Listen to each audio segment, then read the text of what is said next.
ગૃહમંત્રી અમિત શાહના edited viral વિડીયોને લઈને બેની ધરપકડ. સતીશ વણસોલા અને આરબી બારિયા નામના આરોપી ઝડપાયા. બંને આરોપીનો રાજકીય કનેક્શનનો પોલીસનો દાવો. મહારાષ્ટ્રના માઢાથી કોંગ્રેસ પર વરસ્યા પ્રધાનમંત્રી મોદી. લૂંટવાવાળા પંજાની નજર હવે તમારી સંપત્તિ પર હોવાના પીએમ મોદીના પ્રચંડ પ્રહાર.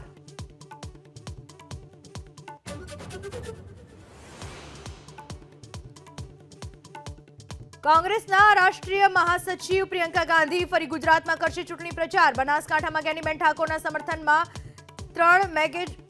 3મી મે ગજવશે સભા.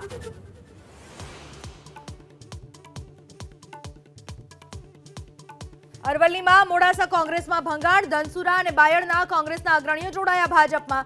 પ્રદેશ કોંગ્રેસ સમિતિના ડેલિગેટ મનહરસિંહે કર્યા કેસરિયા.